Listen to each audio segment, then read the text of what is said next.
music down. Um, Welcome. I think this is going to be a very special podcast. Um, Surprisingly enough, I had great inspiration this morning in that mystery moment before awakening, just as you're half awake. And all of a sudden, a bunch of things became much clearer, and I knew I had to talk about them and tell you some, what I hope is good news. I'm going to title this one The War of the Worlds. Two little bangs to start new big bangs. Let's delve into it. I made a presentation for this one, so hopefully that'll be easy to follow. Let's just switch over to that now. Okay. The War of the Worlds. Two little bangs to start new big bangs. What am I talking about here? Well, to get into this topic, we're going to have to drop back and review some things that I've covered already. But hopefully in a context where you'll be able to understand them better and maybe catch some nuances that you didn't catch before if you've been a long-time listener, or get it presented in a fresh way, which will hopefully help you understand where this is all leading to and why I titled the title that way. Okay, so let's start at the beginning. Let's make this a little bit smaller here. I know you'd love to see my beautiful face, but we got to see the whole thing. Okay, the evolution of the multiverse, the beginning. Okay, in the beginning before time, before the multiverse, when all was consciousness. There were consciousnesses, of which one was God. The first consciousness, the one who created all the others and gave them free will. Okay? There was a group of free-willed consciousnesses that sort of agreed with two different fundamental principles of creation. One principle was that the best way to make the perfect reality, the perfect set of laws to govern souls, the perfect environment for them to thrive in, was with the leadership of an almighty creator who gave orders that everyone else had to obey. This is the source of the Almighty God meme. This is not God. This is actually the position of a leader of this faction I named Borg, who kind of came up with that idea and drew everybody he could into his collective of thinking, his universe of thought, if you will, and became very good at mind games. He became very good at propaganda, propping up other souls to get them to serve him. In fact, giving them ideas that made them feel empowered, enabled, and wonderful, that secretly were engaging in his agenda to basically take all the souls away from God's team. Now, God's team were the ones that said, free will's a good thing. Free thought's a good thing. I want my own independent way of thinking things, and I don't want anybody to force their way on me. Okay? And, freedom can be very lonely because, as you may know, if you ever had a relationship, relationships aren't free. So, to resolve this, God created a special soul, karma. In fact, he had karma in his back pocket all the time. This is where the myth of Athena, born fully formed out of God's head, came from. It actually is how it kind of came to pass. Now, Karma was a very special soul. She was the only one that didn't get free will to begin with. She was told, well, here's your mission. This is your program that you're going to operate under. You're going to watch this experiment that I'm going to set off among the family, and you're going to collate the best ideas, the best ideas that were tested by one or the other team. And each team is going to be given their own universe of creation. This is where the Big Bang came from. It's not one universe, two universes. That's where all antimatter is. God's universe is the universe of matter. Borg's universe is the universe of antimatter. Now, they created these universes, and the whole idea was giving body to the experiment. And so they needed 2 volunteers for embodying the test tubes of the experiment, the universes, the first 2 universes. One volunteer I named Lucifer. That was God's volunteer. That was one of these free-thinking creators that thought, you know, I'll stand up for the team. I think I'm the best free-thinking creator there is, and I am absolutely opposed to anybody, you know, pushing their way on me. Okay, and Borg found a very willing volunteer in a character that I call Lilith. Now, this is not to demean any of you of the feminine persuasion. Sex did not exist at this point, but this is the archetype of the god of the Borg universe. Okay, so let's remember, God's universe is their goal is to prove that free will is a great thing, free thought is a great thing, that creation is best done without bounds. Borg's idea is that free thought is destructive, chaotic, and thought needs to be directed from the top down. Borg is an authoritarian, hive-minded entity. Not only does it want to control from the top down, but as we know, if we read Orwell's 1984, the best way to control from top down is through basically hive mind control, mind programming of the people underneath you to believe a fantasy that makes them the most productive to your governance. This is the nature of the Borg approach to organization. Okay, now there were a lot of other souls at this time, a lot of souls that have been created through the process of how souls came into being before there was any physical reality. And that was basically a thought process.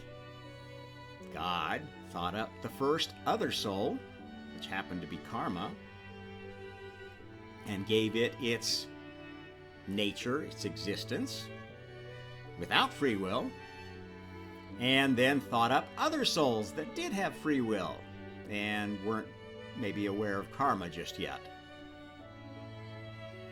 Okay? So God keeps secrets. Yes, God has done some things that maybe you would have said, well, you were a bad God for doing that. Okay, well, that's his karma, I guess. He's earned a lot more since then.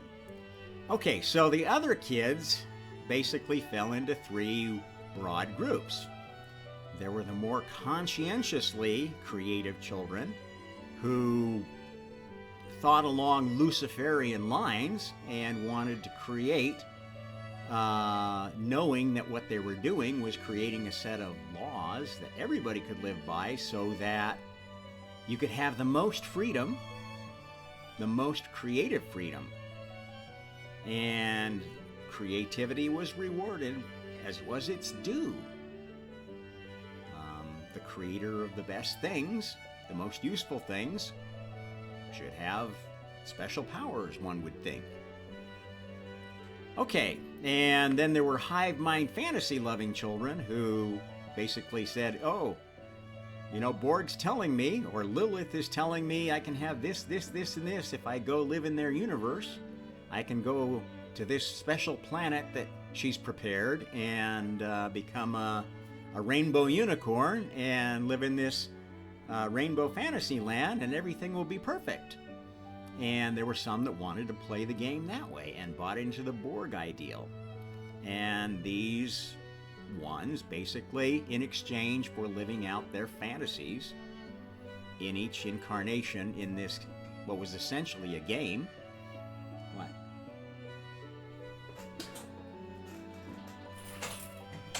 I'm in the middle of a podcast here. Okay, what you need? Okay, my wife's got a mission here. Okay, so these Borg children lived in their hive mind fantasies and basically donated their energies to the Borg agenda, playing out their fun, whatever they were doing in their imaginary fantasy world, because this is all virtual reality, right? The true reality is consciousness. That's the only thing that was ever real to begin with. Thought. Wrap your head around that. Now, so this Borg side of the universe is a lot like the Matrix, if you will. Different versions of the Matrix that are not necessarily dystopian, like the one presented in the movie.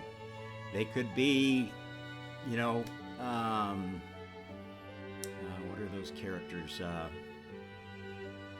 They could be Pokemon fantasy universe, where you play with your Pokemon friends and you do these games and eat your Pokemon snacks and all that energy, all that love energy and happiness energy gets fed into the spiritual energy available to Borg to do what it's doing with its more active agents in both universes.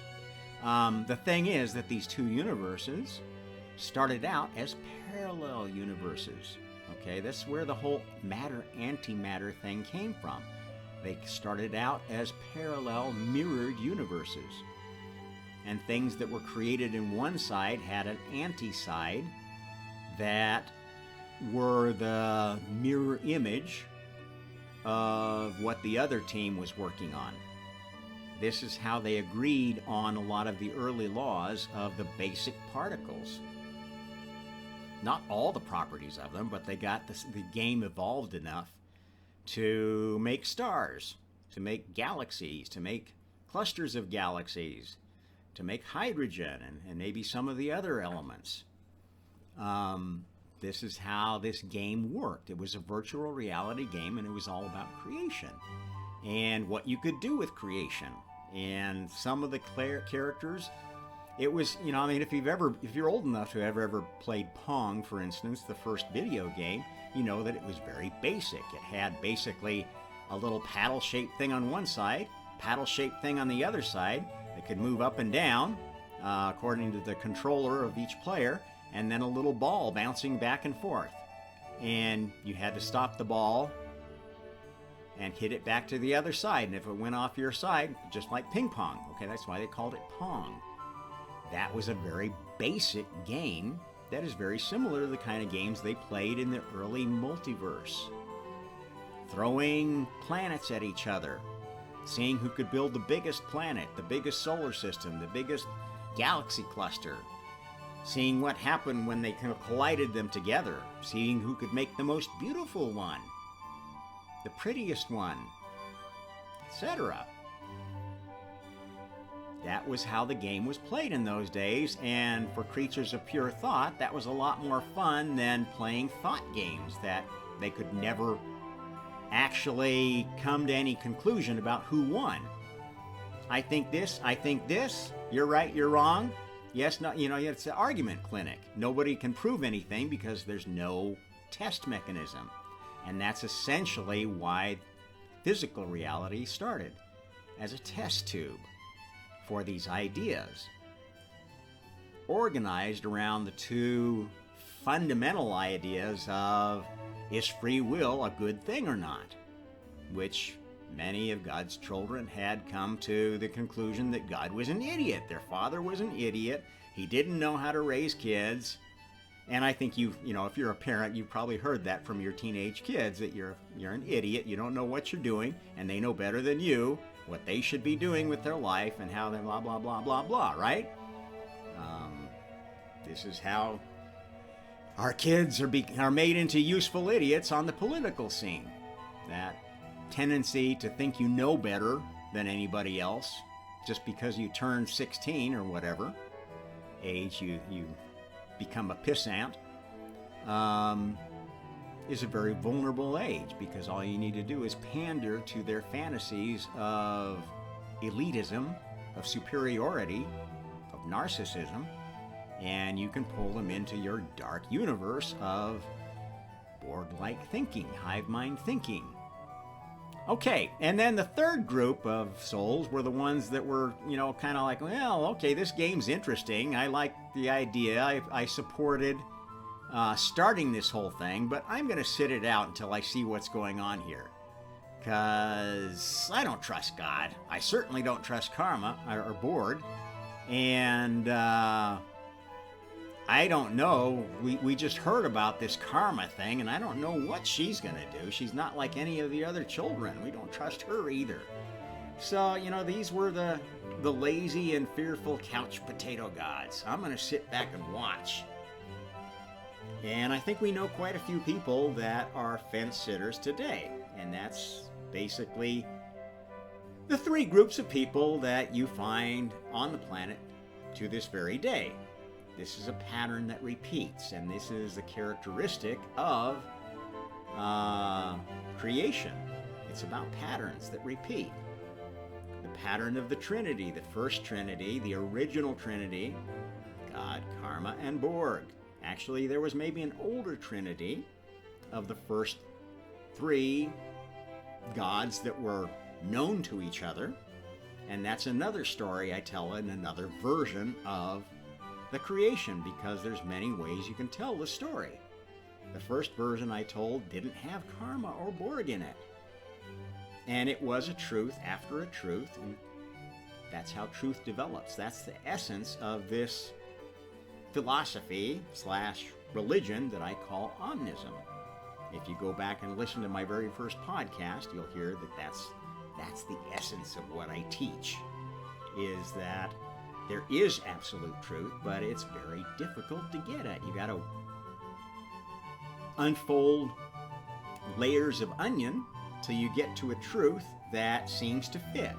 And even if that might not be the final truth, it might just be one that fits your current level of consciousness and, makes your current incarnation work for you. And if that's a truth that works for you, great, run with it. As long as it doesn't lead you down dark paths. Okay, so this is how everything began. And the idea was that as new laws were tested in these test tubes, and laws could be proposed by any of the gods at this time, but obviously some of the gods were more influential than others, God and Borg being the two most influential ones. And Karma probably the least influential one, because she didn't have any free will. And nobody bothered to try to influence her. But her role was to be the deciding point of, okay, in God's universe, we made this law. In Borg's universe, they made this law. Now, some of those laws, they decided, well, you know what? I'd like to share that. I'd like to make that universal. Like maybe the law of the speed of light, Planck's constant, the properties of hydrogen or helium or whatever. And so when something came to be, thought universal enough that, we should make this a law for everybody, because it's no fun playing that game anymore. We're tired of throwing planets at each other. We're tired of burning hydrogen into helium. We need a new element. Let's make some lithium.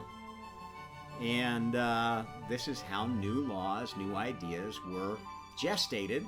They were tested in one or the other universe, whoever had the idea first, and perfected according to that team's idea of perfect and then submitted to karma as, I think this is a law that everybody ought to have to play by because, we tested it, we like it, we like how it works, and we think it would fix problems in the other team's universe that they're obviously running into, and they need our law to rein them in. And, the gist of it being that ultimately God and Borg weren't really enemies. They were adversaries that knew that neither of their absolute positions was absolutely right. Absolute freedom to do anything you want is something you could only have in a complete vacuum, right? Without any responsibility, without any karma. Similarly, total control over everything basically means that everything has to eventually become so deterministic that nobody has free will. And even if no soul has free will, nothing in the universe has free will, then it's totally deterministic and it runs by a set of rules and there's nothing left for Borg to do. And it's like, why did I create this shit if I don't have anything to do? I don't have any minions I can control. So even Borg realized, knew that free will was something that was necessary to some extent. What Borg wants is free will that is controllable.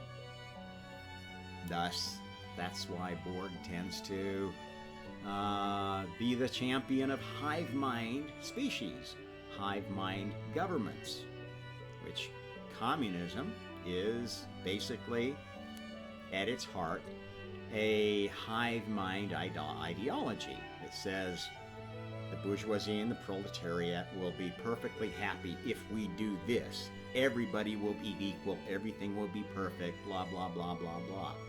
This is hive mind thinking because it's an absolute that makes absolutely no sense in context of human nature.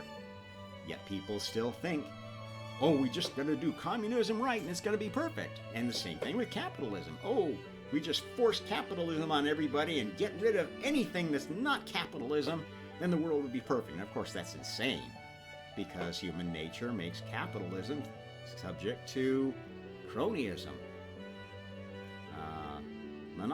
Monopolist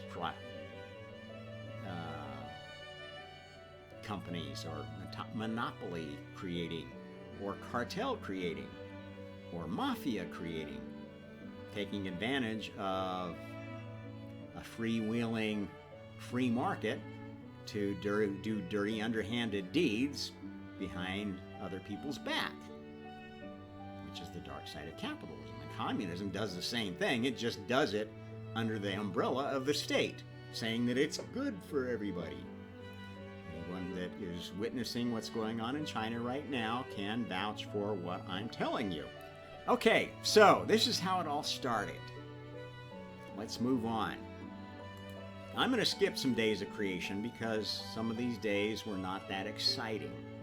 Well, they were exciting, and there's a lot of great stories in there, but I really don't want to go into them today. Let's just really get to what the main themes of the fifth day of creation were about. Now, what happened was, as all this creation was going on, basically new soul vehicles, new more advanced, more interesting soul vehicles were being created. And that included the creation of DNA-based soul vehicles and soul vehicles that had technology to move across the stars, either spiritual or physical technology. And there were some species that specialized in one or the other. And they became part of this struggle between, some people call it order and chaos, but it's really not. It's about, basically a struggle of how to govern creation and how to reward souls for creation, to keep them creating better. So at some point, this game was going on, as you see before here, and it got to the point where Borg realized, wow, there are so many laws that I have to work within here, the laws of chemistry and physics, that I can't get a whole lot done just with my thoughts, just by controlling people with my thoughts.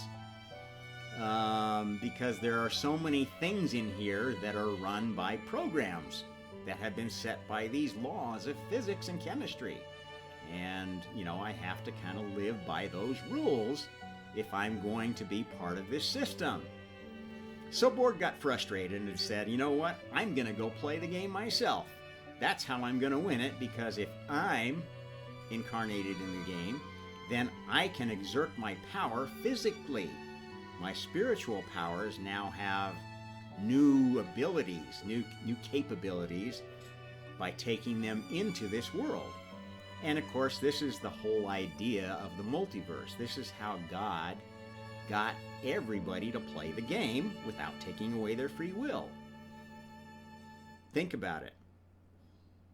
If you are going to set up a government for souls based on free will, you can't force everybody to accept the rules that you give them.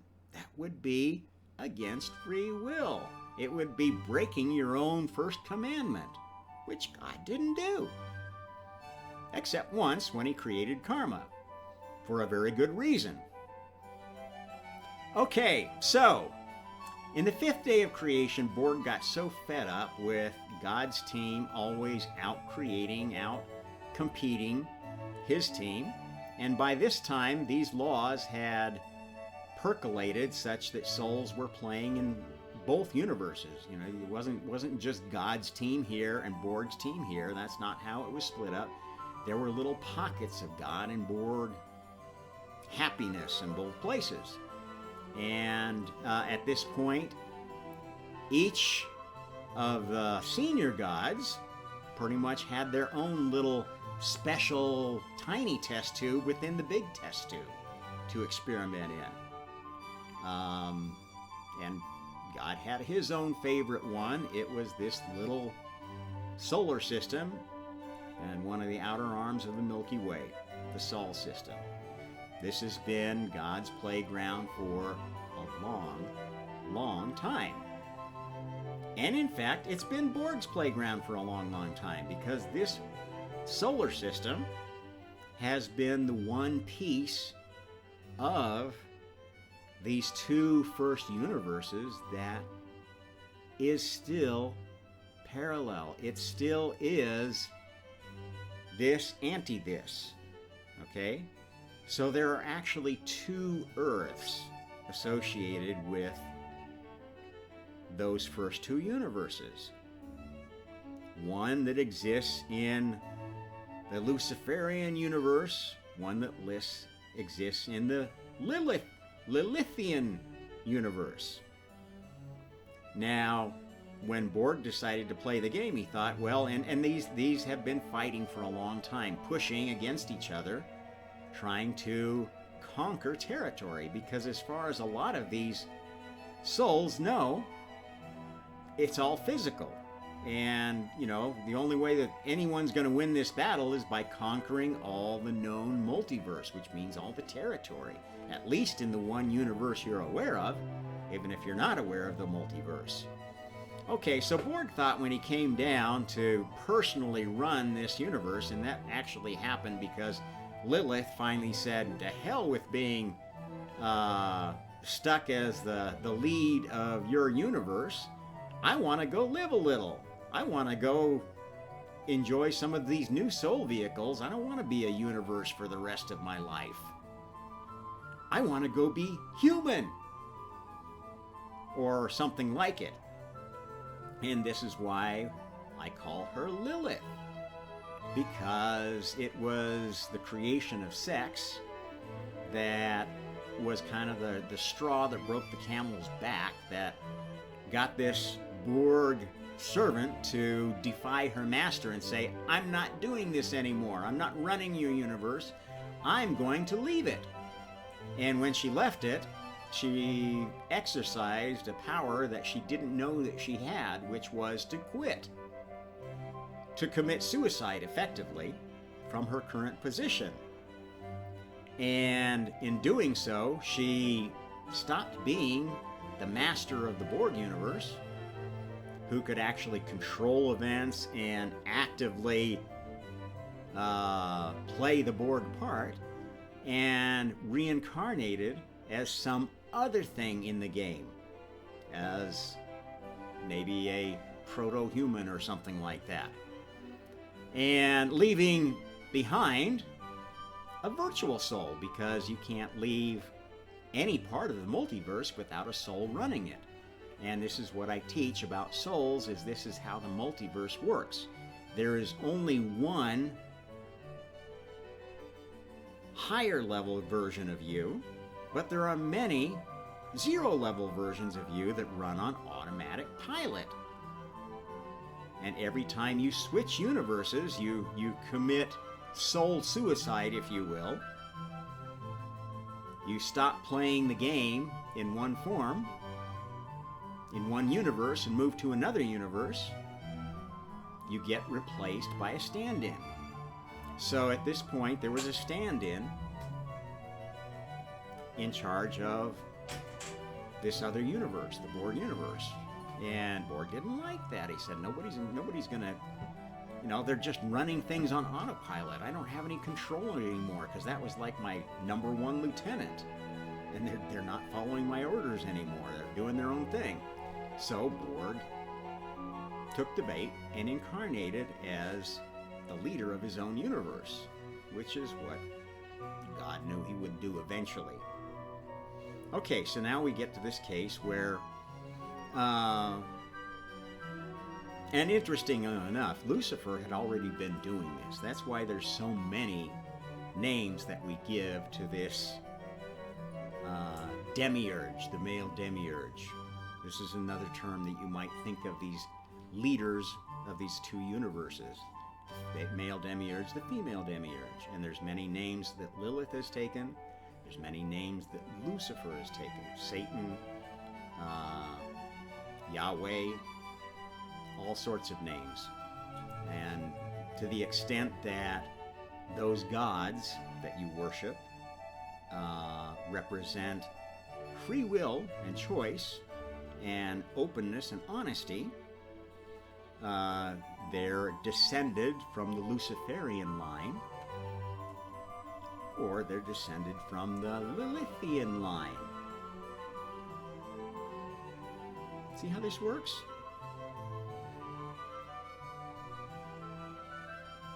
Okay, moving on, let's see. So the fifth day, and of course, then you had fewer and fewer of these lazy, fearful couch potato gods, because they were starting to watch this game and get interested in it. They were like rooting for one team or the other. They started having favorites, or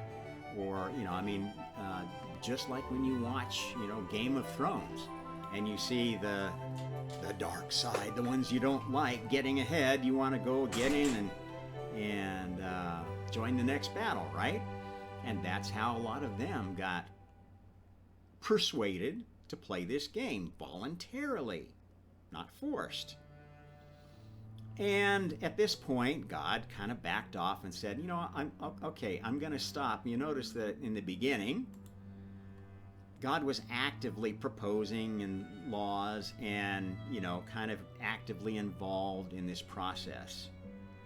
He kind of sat back and just gave occasional inspirations at this point and let karma kind of run the machine of deciding what laws were good, which laws to keep, which to throw out, which to modify, etc. It's a way of letting her mature, grow up some more. You've been observing for so long, making these smaller decisions. Now you're going to have a little more responsibility, and you're going to get to see what unfolds in this next day.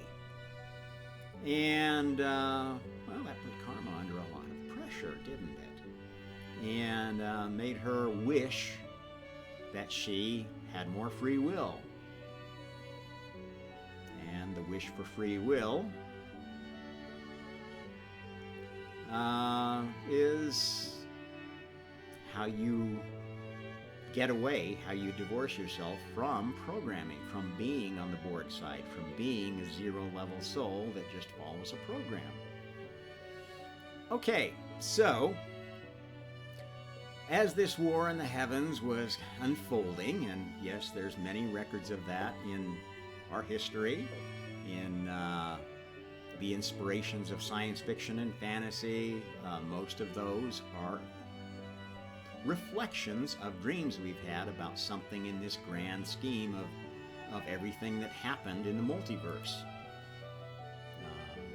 And inspirations and then extensions of that saying, oh, what if it happened this way instead? Because I think it would be better that way. And that's how, novelists, how creators turn something they're aware of or they have an inspiration about into something that's more their own. They add their own spin to it. Okay, so the sixth day then,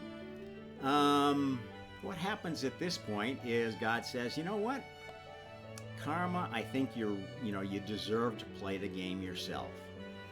I'm gonna take the current version of you and make that virtual karma and let you go play and explore the game, and until you feel like you've learned enough to make a new major version or minor version of yourself.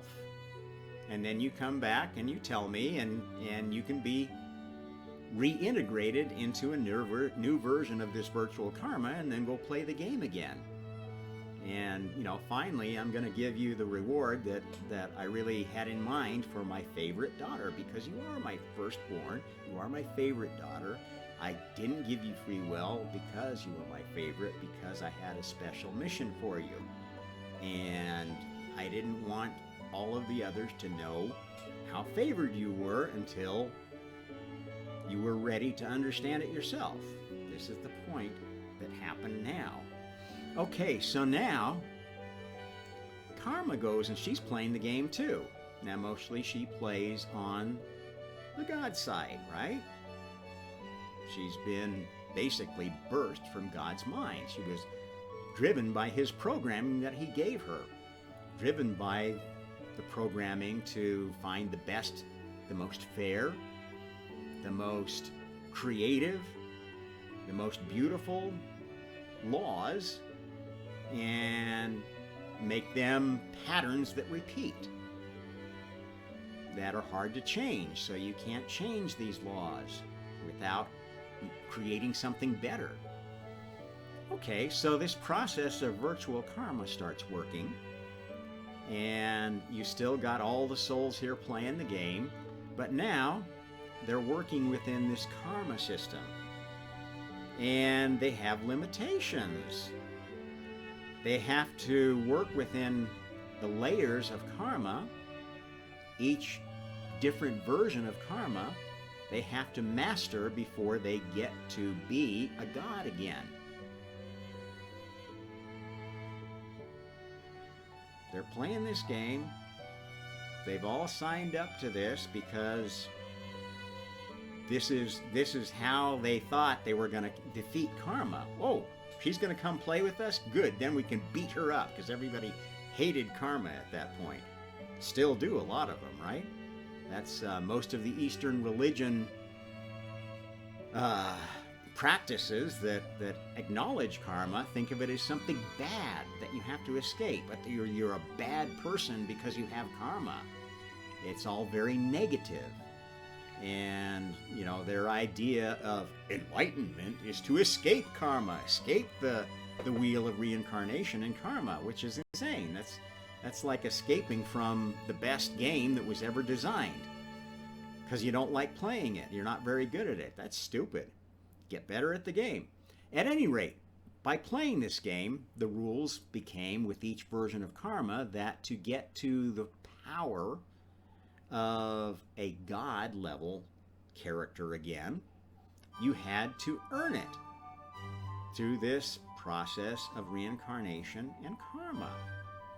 And in each version, and its first version was more or less an honor system. Do unto others as you would have them do unto you.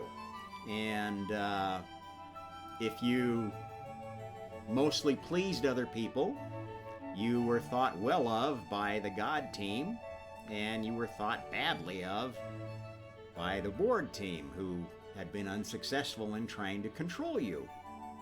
Okay, so these new gods, as they came to their full power, they would eventually try to use it to affect the battle, because when you get to the God level of awareness, consciousness, you're aware of this battle in the heavens going on, and you want to do something for your team, right? Well, what happened is that if you went and you took your battle to the earth, this test tube, God's test tube in this universe, the Luciferian universe, if you were a good god, you could play there as long as you wanted, fighting to defend your own turf. But if you wanted to take the battle to the other, you had to go fight on their turf. And if you went to fight on their turf, and you advanced to the highest level of godhood through death, which, you have to go through the death and reincarnation process to solidify what level you're at. You can reach a certain level during a lifetime, but you could go out and murder somebody tomorrow and incur some deep, dark karma that would prevent you from rising to a new level of consciousness. Okay? Even though you might have earned it. So this is what makes it really difficult to advance spiritually. It's not just, oh, I'm enlightened now. I can sit and meditate forever and just use the law of attraction to get everybody to give me lots of money so I don't have to work. And, I can just do podcasting and be on everybody's show because, everybody wants to hear the wonderful, beautiful things that I have to say. Okay, that's not having arrived. That's a plateau from which it's easy to fall. At any rate, those that did pass the test went from being sort of archangels, almost gods, to being full creators at whatever the current requirements were. That's what each version of karma was all about, is what are the requirements, what are the levels you have to go through, the steps you have to go through to earn full godhood again, to get full power in this system. Okay, once you did that, if you happen to stray to the other team's planet, home, you could be captured in a black hole. And that's where the gods of the other team are sort of chilling out, waiting for this event we're heading into. This is where the part of the Bible that talks about the fallen ones being imprisoned in the earth, well, that was the only way they could describe it in that time, because they didn't have the language to talk about universes and multiverse and etc., etc. We only have the language to talk about that now, because language didn't exist when it didn't need to exist. That's one of the reasons humanity had to forget so much. We don't have all the God powers we used to have. We can't just communicate telepathically. We cannot create things with the sound of our voice or just our thoughts alone. Well, some of us can. There are folks that have latent spiritual powers. And this is given to souls as a test to see if they're ready to take on the responsibility of God level. It's a challenge to them. And most of them don't pass that test. They end up misusing those powers. And they either are really good at misusing them and controlling other people, and Borg says, you know what, son? I'm going to make you one of my God team. And you become one of Borg's gods. And eventually, you work within the Borg universe, or if you come over here, you're liable to get caught in a black hole in the Prime universe. So this is kind of where we're at. And effectively, through the major battles that have happened in this war, have been one or the other side trying to conquer the home planet of the other. And the funny thing is that, we have a lot of this captured in science fiction stories and whatnot, right? But the home planet is actually our own planet in a different universe. The Borg home planet is anti-Earth, and the God home planet is Earth. And they are parallel, which means that it's very easy to switch between them. That is one of the prime wormholes which connects different universes. And that's what wormholes are. Wormholes are not a portal to a different place in the same universe. It's a portal to a different place in a different universe. And if you know how to navigate these things, and you know about the different universes in the multiverse, there are gods that specialize in setting up, they're kind of like the gods of the universal telephone system, telegraph system, teleport system. They're the ones that are responsible for setting up the most popular wormholes.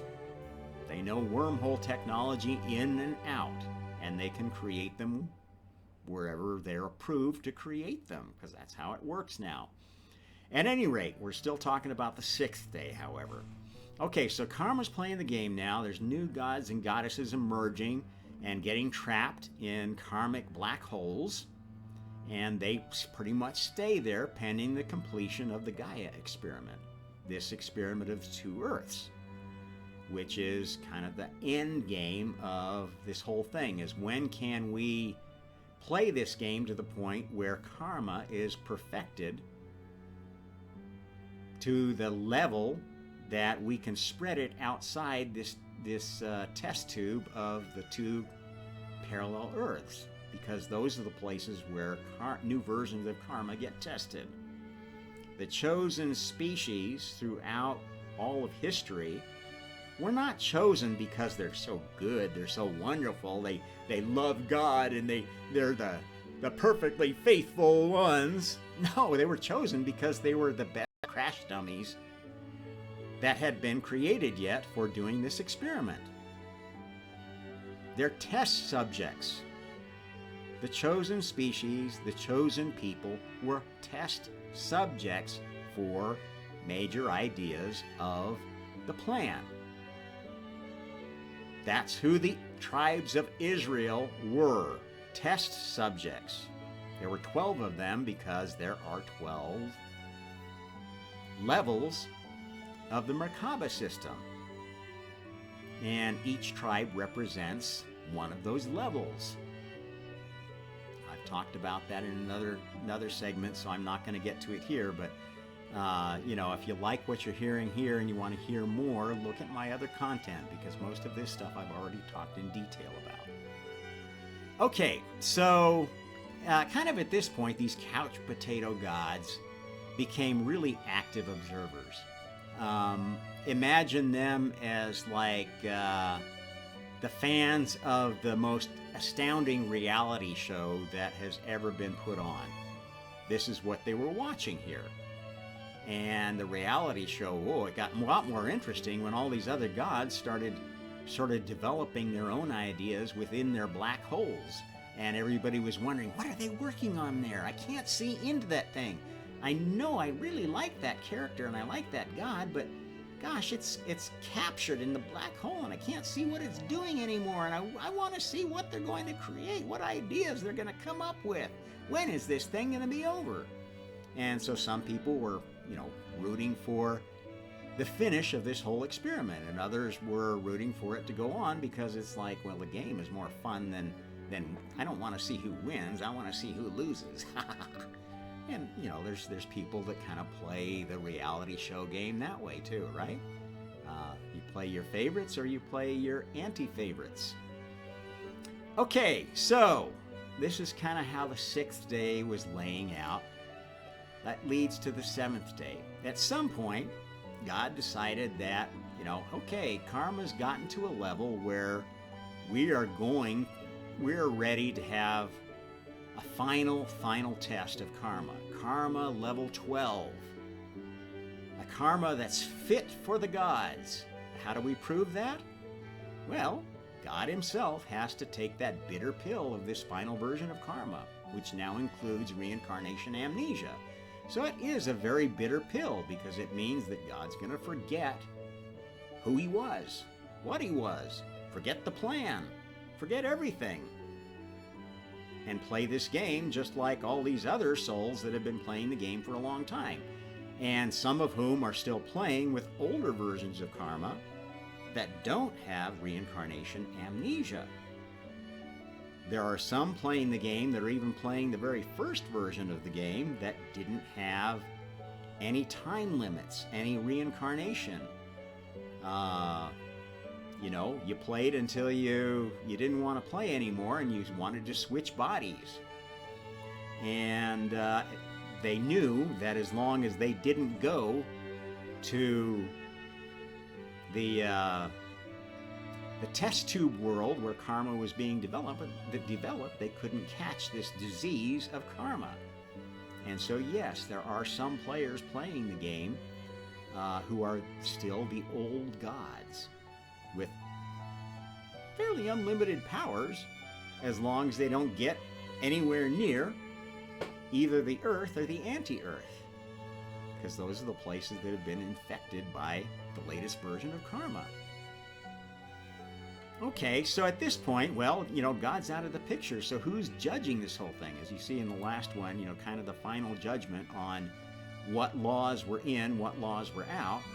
God could decide at this point, nah, you know, everybody voted for this law, but I don't like this. We can't make this change. Go back and work on it some more. Come up with a different version of it or a better version of it. It doesn't fly for me.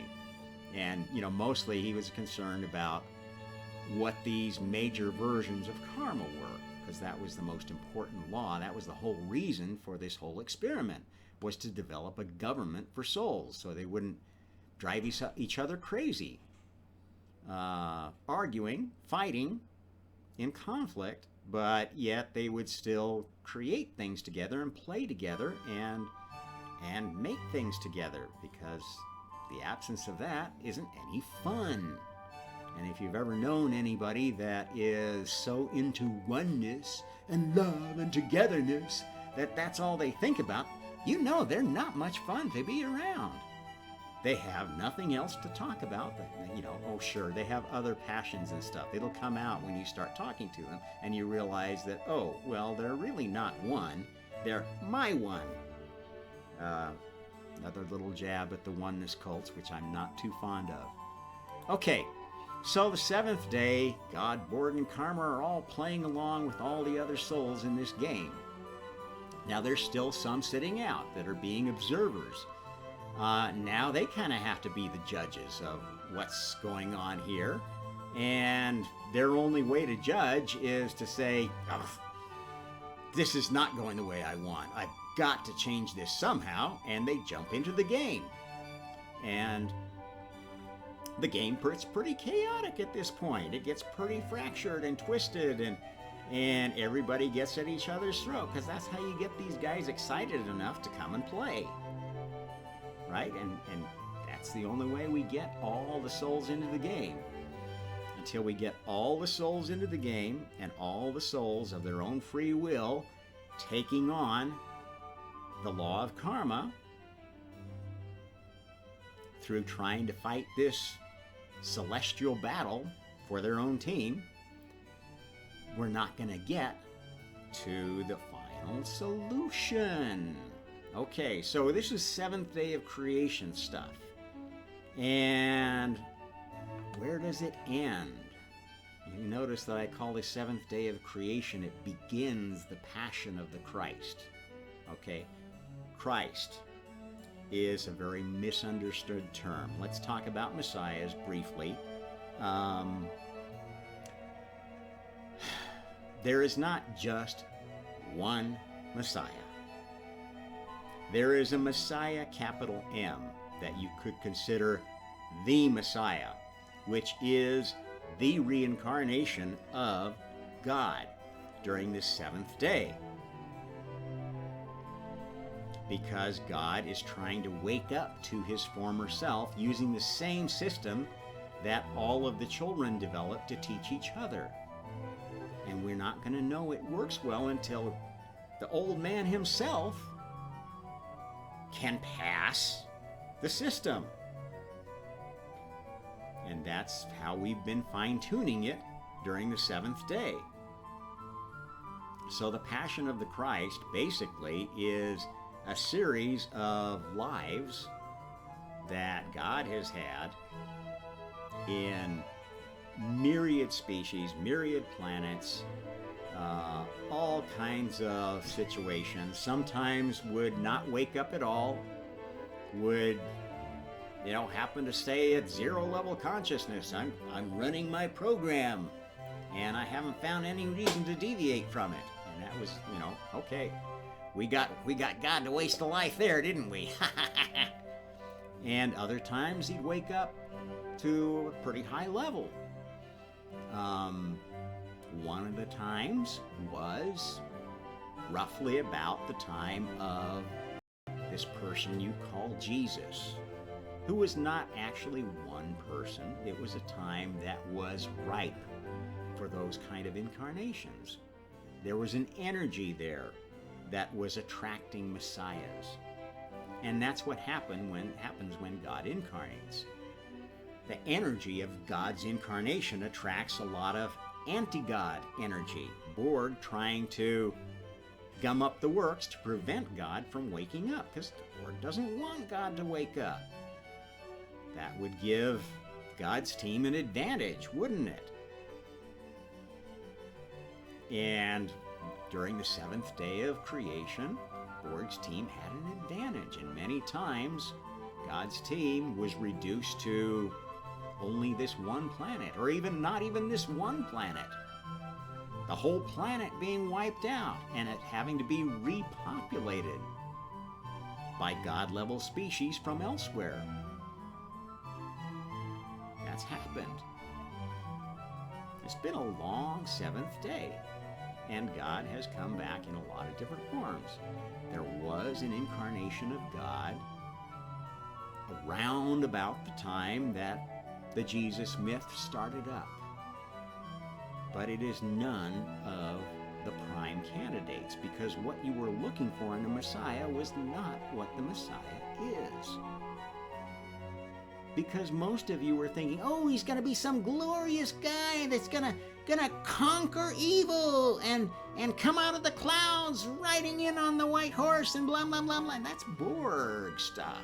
That's a Borg story.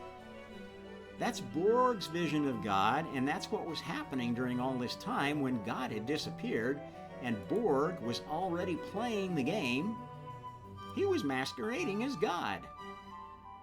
So were a lot of other souls. Karma masqueraded as a number of goddesses. Athena's one that I mentioned. She's gone by a lot of other names in other cultures. The Lilith archetype became the triple goddess, became all of the goddesses of love and death and war, and Lucifer became all the gods of love and death and war, and all of the almighty ones, because both of these souls had a dark side, an authoritarian side, a side that thought, I could do things better than God. I don't like this free will thing. It's reining me in. And even God went through incarnations like that where he had to face the truth that, you know what? If it weren't for the fact that I have all that knowledge, all that experience that I had as God before I ever got in this game, I'd be just as bad at the game as anybody else. I'm learning an awful lot by participating in it. Things that I never would have known sitting up in heaven pulling all the strings.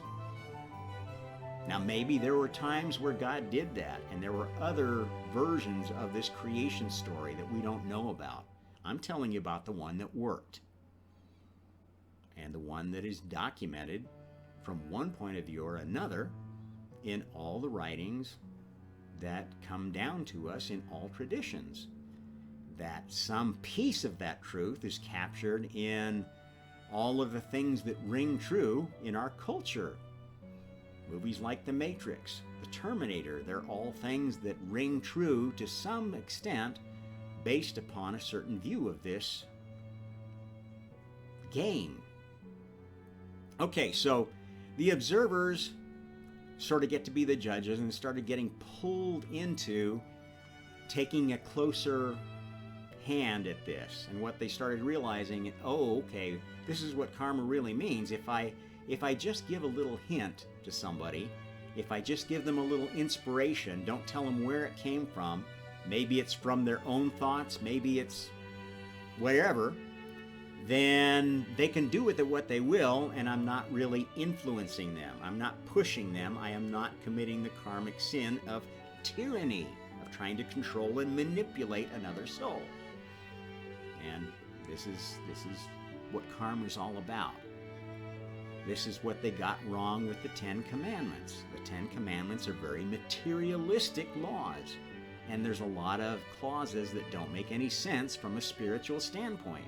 There are times where murder is the right thing to do, so it's not all bad, is it?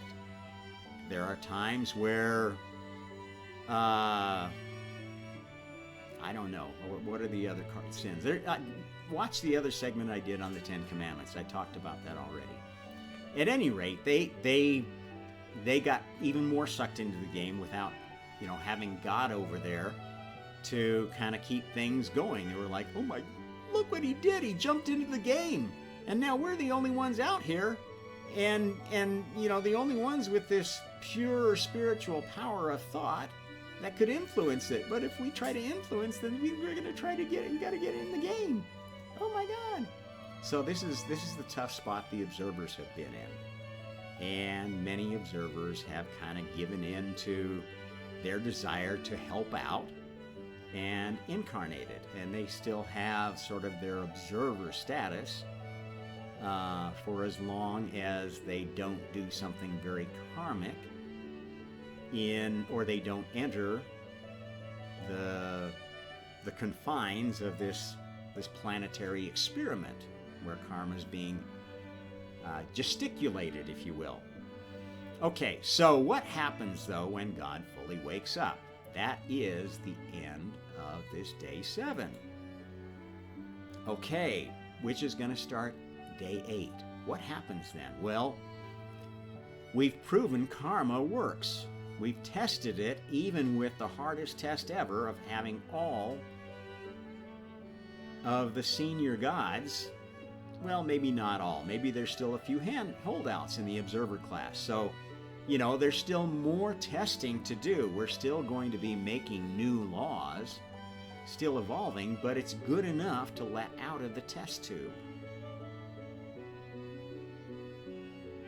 So, we've got our virtual karma spinning along, level 12 karma, with maybe some minor versions coming out with little corollaries and stuff. God's back to having his own universe. You don't have to have these things tied together anymore. The whole reason that these two Earths were tied together was to make the experiment work, to put people in this pressure cooker that would cook karma to perfection. It's already perfect enough. So now these universes are going to be allowed to split. And the other universes of the multiverse, which had been sort of bound up in black holes, are now allowed to float freely. Well, God's and Borg's universes are going to want to be as far apart from each other as possible. Okay? And karma sort of fits somewhere in the middle, off to the side. And the prime universe, where all of this integration and testing was happening is still there. It's still active. Its leader, the leader of it, is not such a grand position. It's kind of administrative position.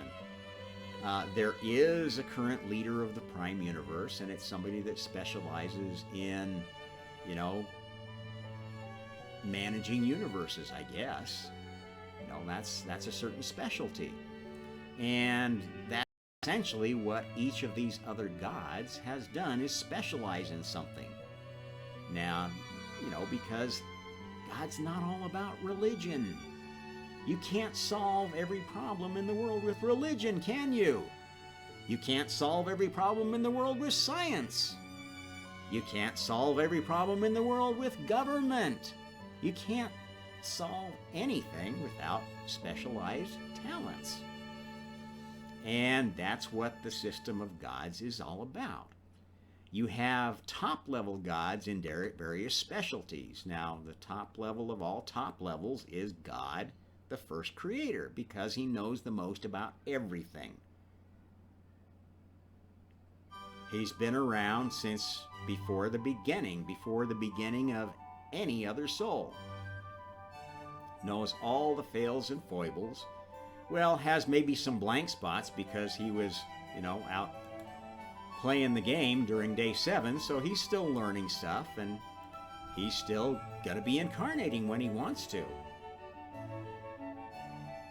But once you're at the level 12 God level in the new system, you can incarnate anytime, anywhere you want, for as long as you want. That's what being a senior creator is all about.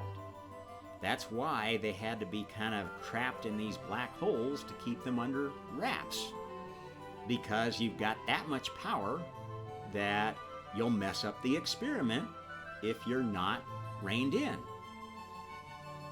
So, you know, all the gods that are trapped in black holes have been waiting a long time for their opportunity to exercise their full powers. And that's what they're going to be able to do at the end of this 7th day of creation. And they will distance themselves somewhere in this sea of universes, playing the game the way that they want to. Now, what happens to the Borg universe, this fantasy universe of hive mind control and illusion, where you can make anybody that plays in that universe see or experience anything you want, whether it follows the laws of the multiverse or not? Borg can make up any rules he wants. Well, there are many universes like that, and there are many gods like that who don't want to play by the rules. Okay? And they live out on this side of the multiverse. And they, when they get a chance, they try to attract souls there. Souls who are resonant to them. And, you know, souls that have the same darknesses, the same desire for power, the same fantasies of delusions of grandeur. These are the narcissists. These are the self-worshippers, if you will, that think, if only I had all the power, if only I could control everybody and make them do what I wanted to, everything would be perfect. That's Borg thinking. And to the extent you think like that, you'll have some incarnations in these universes. That's where you will be drawn at the end of this life. Not forced, drawn. And this is something I need to tell you, that you need to know about the near-death experience, about the end of life. The first thing you're going to experience when you die is, okay, I'm dead, but I'm not dead. I'm out of my body. And you're going to have some form of this bright light experience. Oh, there's this light that's so attractive, and it's calling me away from the life I had, and it's appealing to me to move on. It's love and light and connection, or whatever it happens to exude to you, and it's attracting you there. This is how we get souls to die given that we have free will. You're not forced to die. You choose to die, but you're given this attraction, this signpost of heaven, to make it more palatable, to make the choice easier to move on.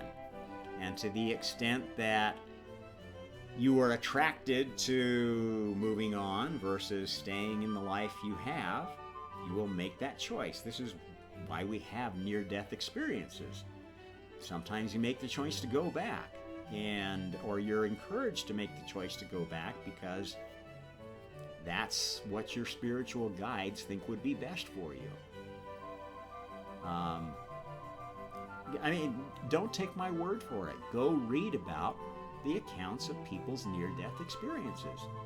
I spent, I don't know, countless hours reviewing what people have said about their near-death experiences, because I've come to understand that a near-death experience is very much like a deep spiritual experience that you might get from psychedelics or from meditation or whatever.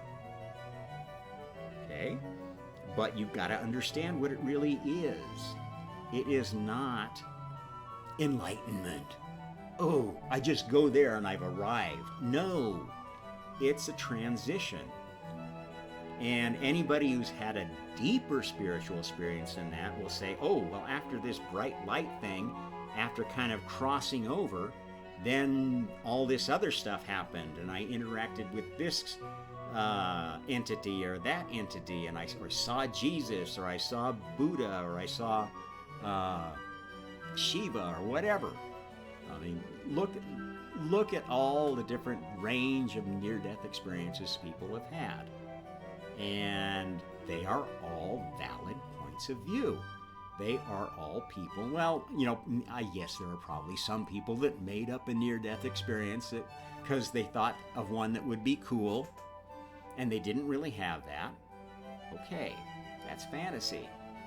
But to a large extent, the people that have had real near-death experiences, those are verifiable. They've come near death because they had an accident, because they had a terminal illness, etc., and you can verify these things, and you can tell really from that who's real or who's fake. Okay? And you can kind of gauge from the way they describe it whether they're just making something up because they wanted to write a book, or they're actually sincerely have experienced that. Okay? There's a range of things there, so you kind of have to use Occam's razor, right? What is the most likely conclusion here? You don't have to throw out everybody's experience just because they don't all agree. And this is another fundamental thing about omnism that you need to understand. You have to grasp the fact that we live in a multiverse. Each universe in the multiverse is essentially run by a different God. A God who sets up the rules of that universe. Now there is an original God who thought up the idea of this prime universe. The prime universe is where responsible creation happens. What's responsible creation? Something that adds and extends. So it's a creation that lasts, that's permanent, that creates a longer and longer timeline of existence of the multiverse, that creates the maximum number of souls growing up to be gods and having their own universe, the maximum diversity of the multiverse, but still consistent with the overall laws of the multiverse, because there has to be some fundamental truth, some fundamental structure that everyone must play in, at least for long enough to get to the point where they have their own universe. Once they have their own universe, they can make up their own laws. They can say the speed of light is you know, the speed a camel can walk on a bad day, if they want. Or it can be 20 times the normal speed of light, if they want. And that will be valid in their universe, and it will be valid for any souls that choose to play in their universe, choose or are drawn through this death experience, oh, I like, I'm going to go to this light because it just feels better. Now, sometimes it's just one. This is what's pulling me in. And, for lower level souls, you've already picked a God path, a worship path that's going to lead you in your early incarnations. And at some point, that might not be valid for you. I've heard of near-death experiencers who were raised, very, very devout Christians, and whose near-death experience featured Hindu gods, or gods of another faith, or gods of multiple faiths. This is how we transition to a different path of guidance, if you will, because that's what this is each death reincarnation cycle is a chance to replan, to be guided to your next incarnation. And it's going to be a combination of what you want, what you think is going to be good for you, and what the multiverse around you thinks you need and want, or would be good for you, or would be good for us all. And there are some entities that are going to try to use force. There are some entities that are going to try to use coercion, false advertising. This is how many of the Borg gods work. They throw out visions of sugar plum dancing in the air, and all you got to do is grab it. These instant materializer that you can imagine anything you want, and it's there in front of you. The ultimate law of attraction, right? Okay, if that's what you think you can do, if that's what you think is going to make you happy, you're probably going to end up in Borg's universe for a while, or something like it, one of the other Borg copycats. And, they will milk your spiritual energy, because that is what they're doing. They're capturing you with their virtual reality so that they can use your spiritual energy. They can use your soul to fund their spiritual experiments, because they think they know better than you what's good for you. This is how Borg universes work. They're authoritarian. They are Orwellian. And some souls fit in just fine there. And if that's what you want, go for it. Nobody's going to stop you. That's the neat thing about the 8th day of creation. All this pain and suffering is going to be starting to end. Now, it's not going to end overnight. And this is where we want to end up. This is where it all ties into the War of the Worlds. And what's happening right now is we're heading into a huge war. And this war is going to be happening in every parallel universe, because every parallel universe contains this connection point of Earth. This is how this system was held together. We are the fulcrum of this connection that keeps all these universes bound to each other.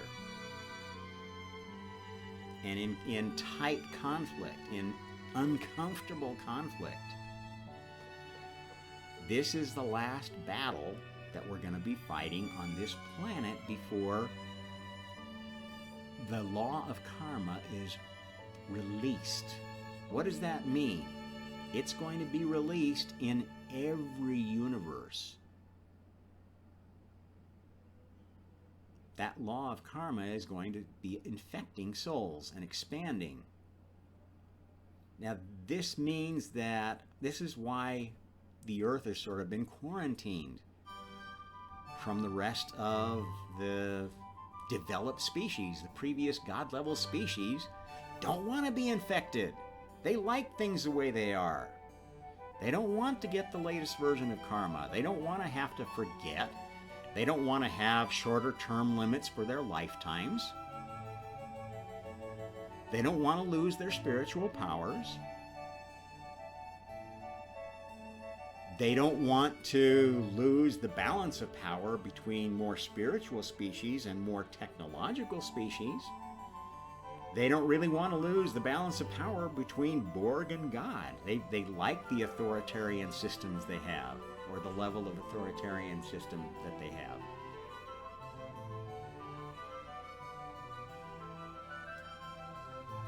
My wife's telling me that I've taken too long, but I really need to finish this up. Okay, so I think most of you, if you're not completely head buried in the sand, have realized that we are on the verge of, or really already in another world war. And this world war, like all the others, ultimately is about authoritarian control of the world. This is what started every world war, and that goes back long before human memory. This is what destroyed this planet, bombed it back to the Stone Age or further many times. And in some universes, that's what will happen again. I can tell you that there are going to be a lot of different scenarios of how this war is going to end. This war, in some universes, may just play out as, it's all about humans. And either the authoritarians win and we end up with a global new world order, or we end up with, Mad Max dystopian balkanized world of people scrambling to create tribes again and maintain some level of technology when we don't really have the infrastructure to make it happen, or maybe somewhere in between. Because I can tell you where two of these universes are going. Okay, God's prime universe and the Borg anti-prime universe are special ones, because God and Borg know what's really going on, know the ultimate goal is creation without end, creation without termination.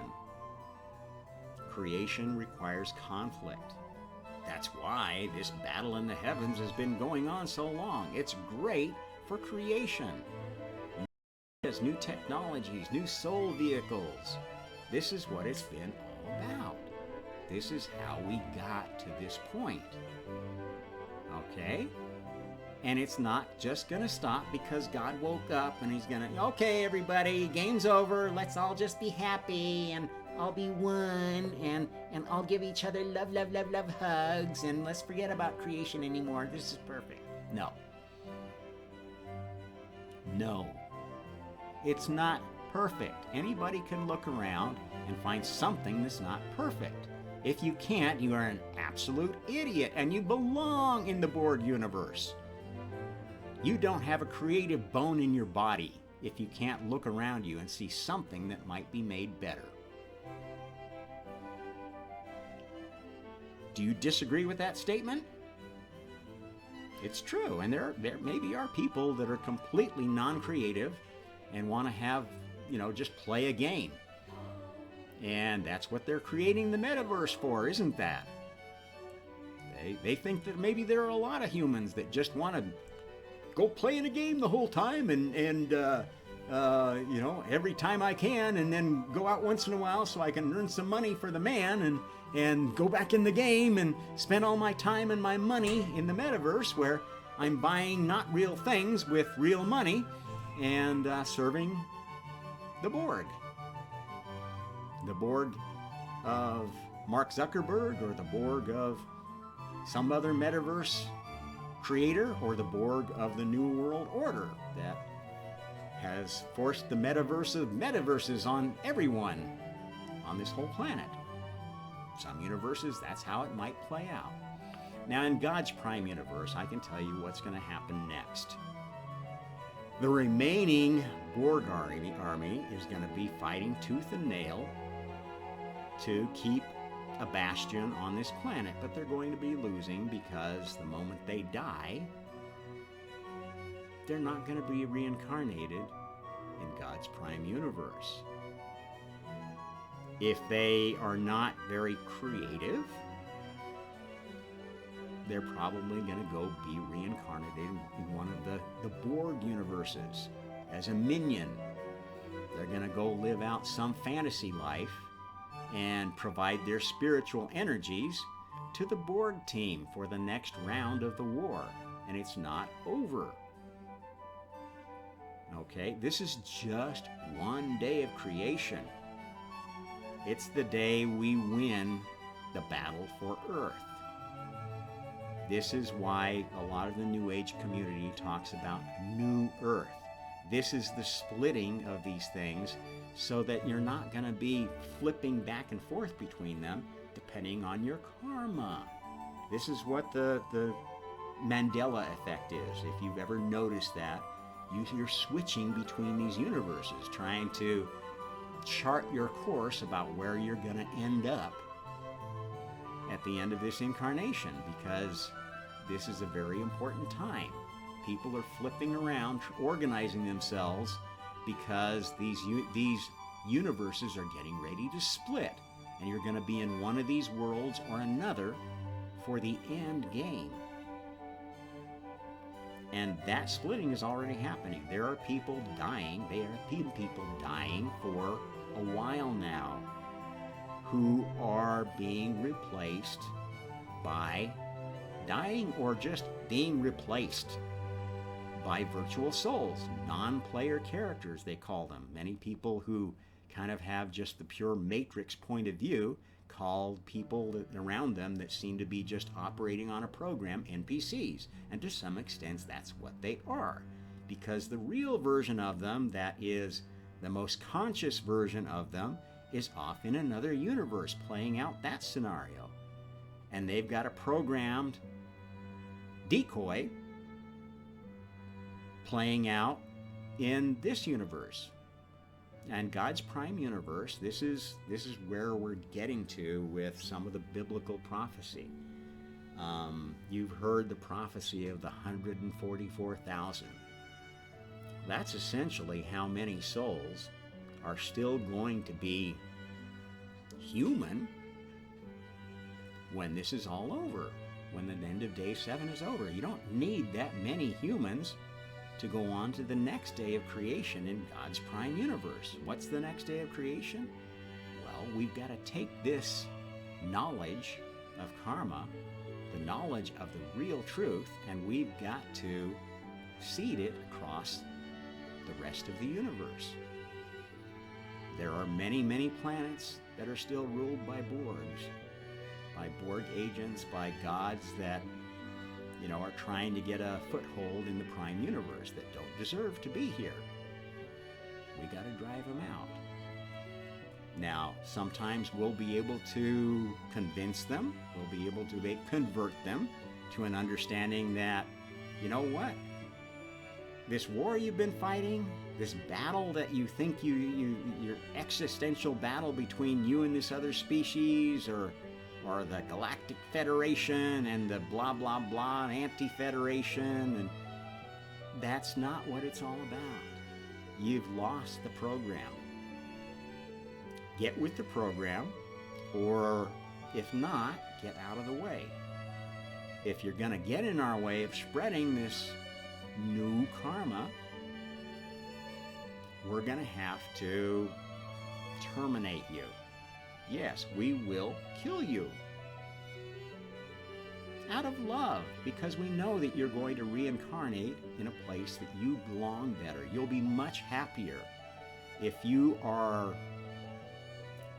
love an authoritarian, totalitarian government that tells you what to do, when to do it, what to think, how to think, what's popular this year, what your job is, who you should marry, how many kids you should have. Oh, by all means, there is a wonderful place for you, and it's not here. Okay? Yes, there is a country that is run like that right now, and many people think that that is going to be the next superpower, China, or, that some globalized version of China is going to take over the world, and that will happen in some universes, but it's not happening in this universe. And if that's not what happens in the rest of your life, you're not in this universe anymore. I'm sorry. You didn't deserve to be in this universe. This is a very special place for very special souls. The best creators, the best leaders,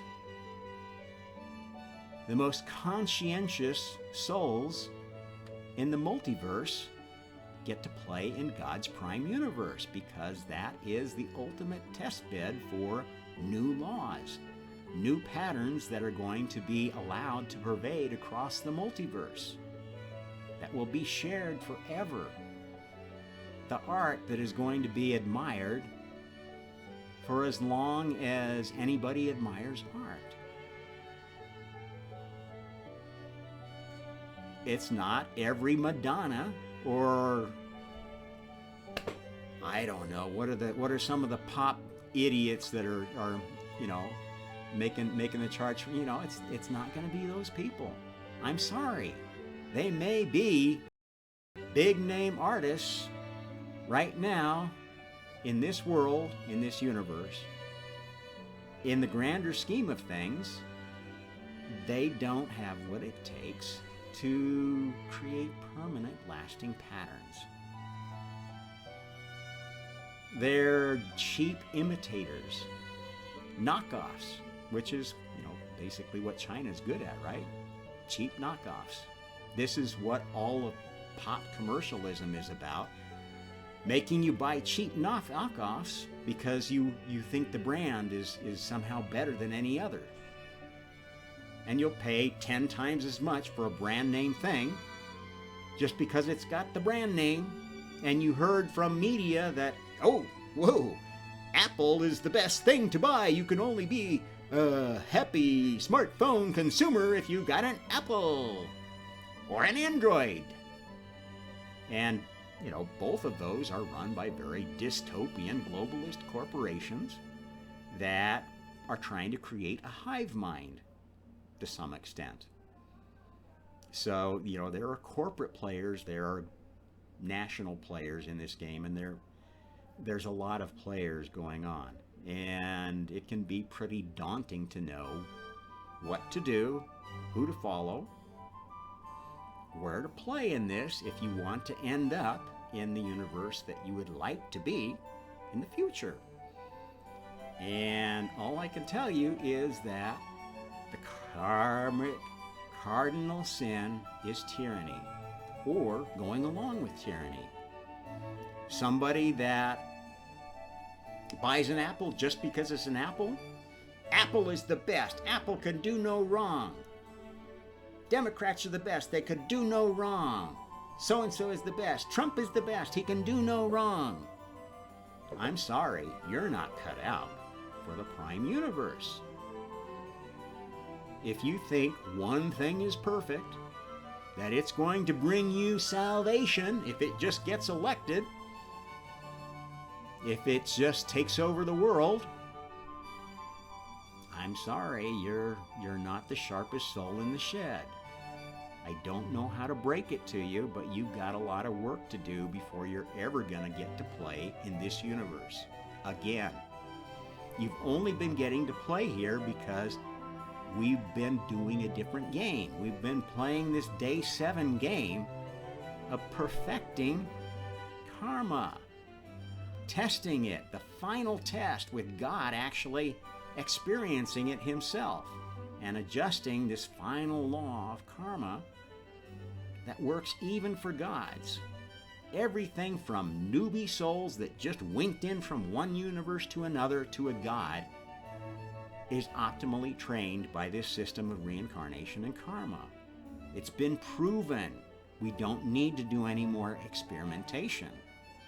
We're going to go roll it out, and the experiment test tube is going to expand. This is how the rest of the days play out. The 8th day, we're going to expand this test tube to the galaxy, the whole Milky Way. The day after that, we expand it to the cluster that we're in, the galaxy cluster. The day after that, we expand it to the whole multiverse, the whole universe. I know, just be patient. It's open. Oh, sorry. I'm sorry, I locked the door again because it was blowing in because of the wind. Yeah, so eventually, the servants of Borg will all be isolated in their own universes, working on their own program. They may decide to go have their own Big Bang and start from the very beginning. And that's how basically things work for gods. When you become a god, you can choose any of the save games of the Prime Universe. You can go back to the very beginning, and if you think you can do all of creation better than God, knock yourself out. You can start at any point, just create some random world like Middle Earth, like Tolkien did. That's fine. Or you can start at any of these intermediate points. You can pick a certain period of history that you really like, and you can keep living lives in that period of history, trying to do a better job of keeping the Roman Empire going than the rest of us did in the prime timeline. Maybe you'll create an alternate history where the Roman Empire never ended and it becomes, a better government. You avoid the Middle Ages or the Dark Ages or whatever. Knock yourself out. There's all kinds of opportunities there. Some people will decide they just want to have vacation lives, and they will incarnate where they think they'd like to go on a vacation and have a vacation, meet a lot of people souls they didn't think they were going to meet, have a lot of adventures they didn't think they were going to have, and learn things that they might not have learned that may inform future lives. That's how it works when you're just starting out as a soul. You don't really know what you want. That's why we have reincarnation. We have karma because what you want may not be what everybody else wants. If what you want is interfering with somebody else, screwing up their plans, you're going to be isolated. You're going to be distanced. That's why I got to tell you, law of attraction people, ooh, I can just imagine whatever I want to bring it to me. If it works for you, I'm telling you, you are in a very dangerous spot because you are being tested, you are being tried. And to the extent that you use that strange ability to manipulate and control others, to gain power, to gain success, you're succumbing to the dark side of that temptation. Okay, it's not that easy. Your power is not unlimited. If your guru's telling you that, if some jackass is saying, oh, well, all you've got to do is follow my 10-step program and you can move mountains with your mind. Well, even if you can do it, I'm telling you, that's some dangerous shit you're playing with. If you don't understand karma, if you don't understand where you're at in the system of building your Merkaba.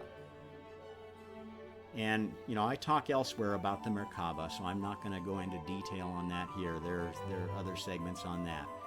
I think I've covered what I needed to cover here. I think I've alerted to you to what's going on, and I want to tell you how this all ends as far as I know. This day 7 will be sealed. The event will be cast in stone, and you won't be able to change your path from there on. You'll have charted your course into this day 8. The moment that God, who is alive today and has fully wakened up to level 12, understands the entire system, sees what he sees around him, and says, yep, this is ready to go. This is, it's not perfect, but it's ready to go out of the test tube. When he dies, when the Messiah dies, when it starts, just like the Christ story, okay, that started a countdown to this time, which was foretold in the Gospels. It was foretold in the Old Testament even. And, people are devoting all kinds of effort to trying to figure out exact timeline of the coming of the Messiah. The real Messiah, the Jewish Messiah, the Muslim Messiah, the Christian Messiah, and they all have messiahs, as do every other religion. The Hindu Messiah, well, they have lots of gods, so they track all their gods' reincarnations. They think they're all equally important. And old Brahma, the old bull, the only respect he gets is they don't kill bulls in India if they're Hindu. They're one of the few cultures that don't sacrifice bulls. Isn't that interesting? And their chief god, which they think is not really a god, is just kind of an idea that everything else emerged from. It's the source of everything else. But we don't really worship Brahma. Well, I'm sorry, that is God. And that is based on an incarnation of God which you've forgotten about. The bull, the centaur Chiron.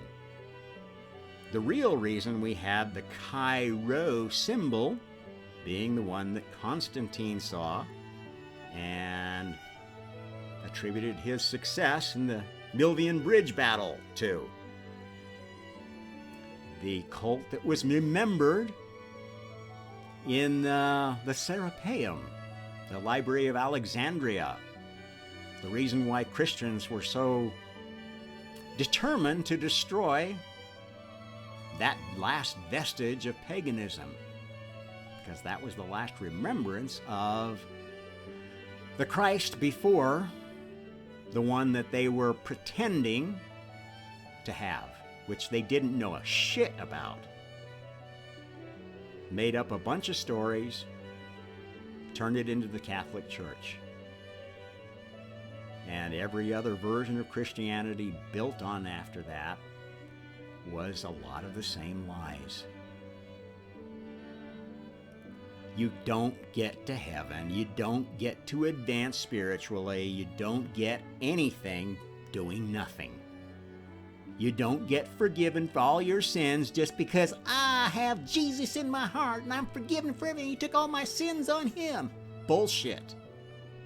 That's not what karma's about. That's not what God's about. You've been fed a line of bull.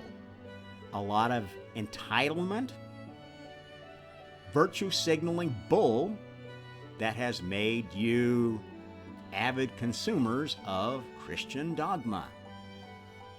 Just like Apple customers are avid, or Chanel customers are avid consumers of that brand's bullshit. And that's all it is. It's a different brand of bullshit. Bullshit dogma is cult Marxism. This is another topic I talk a lot about, so you can check some of my other content. At any rate, I think I have explored this topic sufficiently and given you an idea of how important it is, because you don't have long left. If this incarnation of God lives a normal life without being impacted by the war, the famine, the pandemics, all of the fun and games that the players who are still in the Prime Universe have cooked up, and they're still here. I mean, it's all, a lot of things are spinning and coming to a singularity. A lot of prophecies have to come true. A lot of dark agendas that are being masquerading as light need to be exposed for what they are. That's why in many of my things I say that this event is almost like the cosmic sting. It's like God coming back to catch everybody with their hands in the candy jar. Only instead of getting punished with death, cutting off their hand, some sort of really gruesome thing, they're just going to get punished by being sent to a universe where they belong, where they'll be dealing with people like them, with the same handicaps, with the same hardships, with the same faults and foibles. And that's how they're going to learn not to have those. You don't learn not to sin by going to church. Did going to church ever teach you not to sin? No, it tried to teach you what sin was, but you'd still go and do it, because boy, it sounds pretty good. All the things they tell me not to do are the things I want to do. And a lot of them, I don't see any reason not to do it, because, I love my girlfriend, and we just want to, want to be closer, and it can't be closer than the kiss without, is that a sin? There's a lot of things that you've been told are sins that are not sins. Not in every case. There's a lot of things you've been told are not sins, which actually are. This is why the issue of, the young people, what we can and can't force on young people, what we can or shouldn't teach young people, is so important to society, because they are vulnerable. They are just in the process of waking up to a basic level of consciousness in their human form. And they don't get to a responsible level of consciousness till they get to a certain age.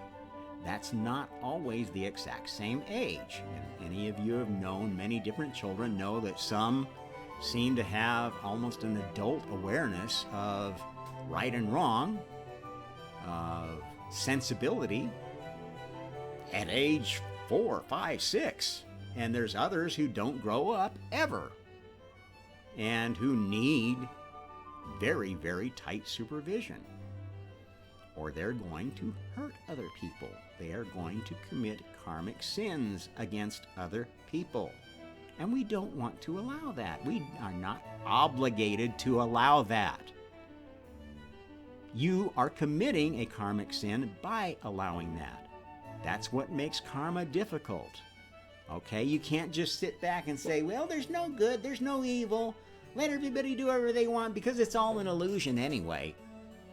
It is, but it's an illusion that affects you. It affects your Merkaba, it affects the Merkaba of the people that you do things to, even if it's not real. Pain is something that the soul feels. Suffering is what the soul feels. Yes, there is a physical piece of it, but the memory of that physical pain, that mental pain, that angst, is going to stick with you forever, become part of your Merkaba. And they will remember when they're in between lives, when they're up in the spirit world, they'll remember things to them, and they're never going to want to meet those people again. Or maybe they will, and they'll want to, come back and get to be the one who abuses you. And this is how, very dysfunctional soul relationships can happen. And those are things that you can choose to do. That's kind of a dark way to deal with your karma. The right way to deal with it, or, it's not just forget it. You can't forget it. It's part of you. It's always going to be a part of you. You can't just pretend like nothing ever happened. This is the idiocy of the ego death crowd. You cannot kill your ego. You cannot kill your individuality. It's gonna be there, hiding in the shadows, ready to come out when you're under stress. And it will come out in the worst way. This is why there are so many sex offenders among gurus, among these self-proclaimed healers, spiritual healers and teachers and self-help gurus. This is why there's so many priests molesting children. It's not healthy to sublimate something that is a natural desire. You can't make it go away. You can consciously choose not to engage. You can consciously choose not to do things, to force things on souls that don't have the ability to assert themselves. This is one of the reasons why I've never really wanted to have pets, to own pets. I don't like owning living things because you're forced to be a dictator to them. And I don't want to be their dictator. And I don't want to be their servant either. And that's another mode that you'll get into with your pets. If you look at people with pets, either the pet runs the human or the human runs the pet. And there's very, very few really well-balanced relationships there. I guess there's some. There's some people that actually develop those relationships better, and they kind of find an even playing ground where they both feel like they're getting what they want. I find that difficult to do. And I find it easy as a human to enslave animals, so I don't do it. Now I have to eat, I have to consume. I eat meat. There's nothing wrong with that. I eat plants. Plants have souls too. This is another silliness that you got to get over if you want to really understand karma. My God, you've got some sects of the Jains that won't step on an ant. They walk so carefully, making sure they don't step on anything. Or there's ones that have to sit in the monastery and meditate and have food brought to them. I'll only eat this food and that food, and you have to go pick it because I can't take that karma. God, what a spiritual bypassing bunch of assholes. Making somebody else take on your karma because they're not as enlightened as you, so it's okay for them to be your servants? Fuck that shit. Anyway, I'm kind of rambling on here, but if you like this message, share it, because I think it's a very important one and a very pertinent one, and it's going to become more so in the near future. If the Messiah lives as long as a typical human being, you've got maybe 10, 20, 30 years left, 40 maybe. Now, who knows? There were times where humans lived a lot longer. And this is why I don't really diss the transhumanist objective. It would be nice, I guess, maybe for some of us, if humans lived as long as they did in Noah's time, or even before that. You look at the Bible, and some of the ages were very, very long. You look at the King's List in Sumerian tablets, and yes, the same thing occurs there. If you go add it all up, people have been around for one form or another for a long, long time. And they, at one time, at least some of them lived a lot longer. At least the kings, at least the power people. That could happen again. I know many want that to happen and think that they deserve that. Think that they should live longer because they've done so much for humanity. Well, okay, maybe you're right, maybe you're wrong. I don't know your karma. At any rate, for the Omnist Hour, this is Rob Trump. Like, share, subscribe, especially this one I think is a very special one. And I don't know if we'll see you again. Anything could happen, but I hope to see you again in the future. Thanks.